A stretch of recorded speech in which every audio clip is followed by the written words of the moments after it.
Ladies, need a second pre-workout for this.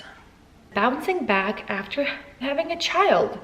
Bouncing back postpartum. And why so many influencers lie about their bouncing back so quickly. This video was inspired because someone I follow online after having a third child bounced back in a second. Literally like this. And she was back, stomach flat and nice curves and no... I'm gonna share some of my story because I'm not so genetically lucky. And here goes the first thing: genetics. I have a bunch of friends, all of who are moms, and I will tell you one thing that I saw is how different we all are postpartum. One friend has 2 children, flat stomach, showing abs, very little loose skin, no stretch marks. How lucky is she? And she's my best friend, so yay to her. I'm very happy for her. Again, I am not that way. I'm the type of person who was overweight. I'm an overeater. After giving birth, it seemed like impossible to get back on track. And I hate even saying that, but you know what I mean. I did get stretch marks. I had a lot of loose skin. And after third baby, let's not even talk about my breasts. I breastfed all of them, one child for 2.5 years. If you're looking at someone, you just had a baby, you're like rocking the baby, breastfeeding the baby, bottle feeding the baby, whatever. And you're looking at someone online and you're like, they just had a baby a week ago. How are they so like on track with their life?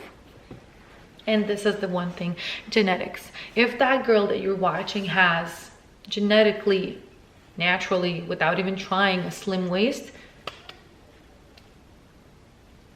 or very good skin. Again, I have very good skin. I have never had breakouts in my life.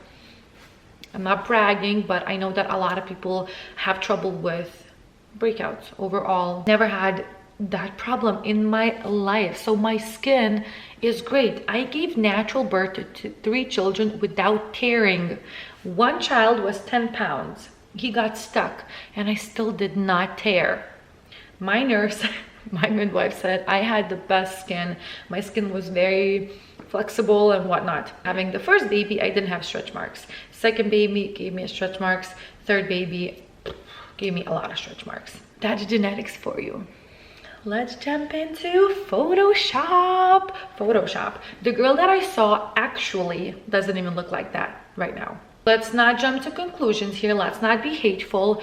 It can be Photoshop, or she filmed all of her videos that she knew she's gonna need after postpartum until she gets back on track. She filmed all of those so she can post throughout while she's not looking her best. 2 different things that can be. So let's not jump to conclusions, but we know we live in a time where Photoshop is it. It's it. Filters, Photoshop, whatever. I know one girl who, she has an actual talent for Photoshopping. I took a picture with her. She's like, send it to me. I did. And then she made me look like I was not even myself. And this is the picture. And look at me, look at this picture. That huge difference. Such huge difference. She does that to all of her pictures, which is fine. It's not like it's illegal, but let's not forget that if you're feeling bad about yourself, that can be the case. That can be the case. Or again, this is something that I have done before going on vacation, before having surgery of some sort. I filmed a couple more videos, couple more clips so I can post while I'm recovering. Let's not forget that people get paid to be influencers. People get paid to post things online. So they're not gonna just risk not having anything on hand when they are giving birth, recovering, because we don't know, moms don't know how long it's gonna take in the recovery, right? Emergencies and whatnot. Now, I wanted to jump in and tell you my story, a little bit of my story at least, because you don't have to bounce back. You can have excuses. You can say, I'm too tired, I don't have money for the gym, I don't want to, my breasts hurt, my stomach hurts, I don't feel confident, I don't want to do it right now, I want to eat, my husband wants some time with me, my children want some time with me, I don't want to. You can have excuses. It is totally okay. I had excuses. I will tell you for how many years. Let me count. Forever, my whole life. I never worked out, never did sports, nothing. Nothing. The way everything started for me is I had 6 miscarriages in between actual pregnancies. So I had 3 miscarriages, then I had my daughter. I had preeclampsia. I was super heavy, super unhappy. Did I think about joining the gym, working out? No, never. Like that's not even. And it was 8.5 years ago that I looked like this.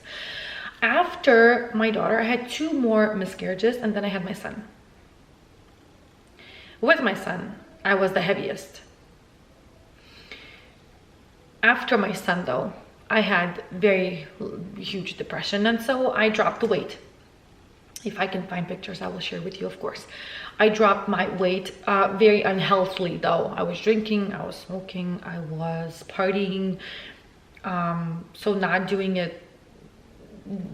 myself any favors. I was gaining, I was losing, I was gaining, I was losing. And then I got pregnant with my last child. Again, did I join the gym? No. I had one more, 3, 4, 5, 6. I had one more miscarriage, and then I had my daughter. Again, I was very much depressed. All of those trying to conceive, losing the babies had me crazy. I wasn't happy. I looked like this.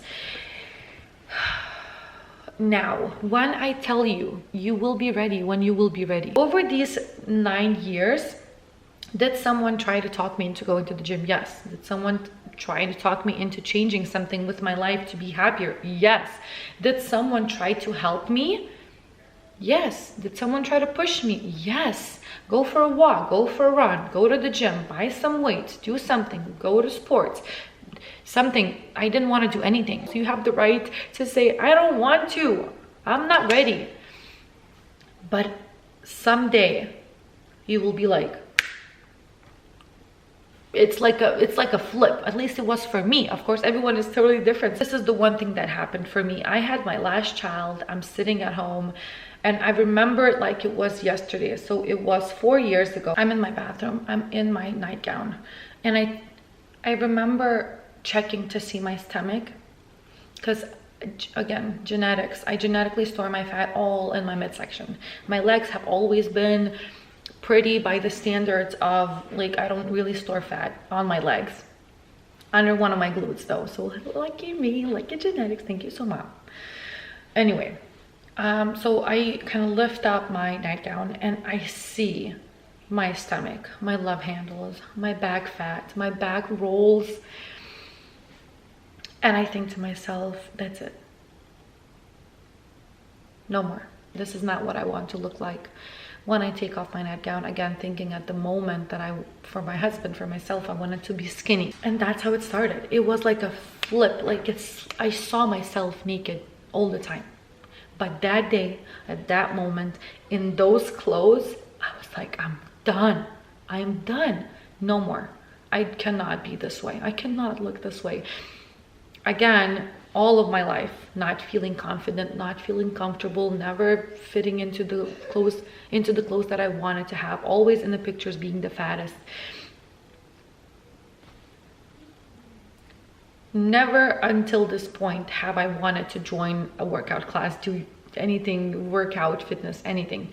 And in that moment, I was like, I'm gonna join my friend's workout class. She still goes up to this point. I'm not going anymore.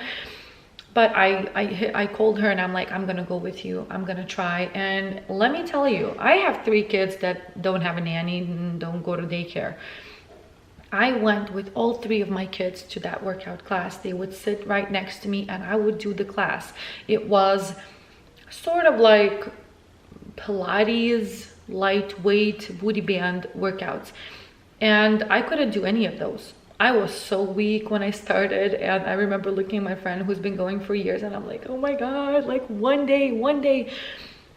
And I remember that I was still breastfeeding my baby girl. She was about 6 months old. So in between working out, I would have to take a break, breastfeed her. I had 2 other kids that would just play right next to me, and that was just the life that I had created for myself. So I had to, even if it was hard, even if, you know, working out with kids and breastfeeding and changing diapers and taking kids to the restroom, between that 1 hour of working out, I still started to show up for myself. After 2 weeks, I saw some results in the pictures that I took, and I was hooked. I wanted to see more. I wanted to see more. I wanted to see more. And that's how it kept up, seeing those pictures, seeing my strength. This video is to tell you that the bounce back after postpartum is a lie. It is a lie. It really depends on so many factors, on so many things. If you see someone online who bounced back, and again, don't feel the pressure to bounce back, because even though I felt the pressure, and you might as well, it does not mean that your excuses are invalid, that you cannot have excuses. Bye.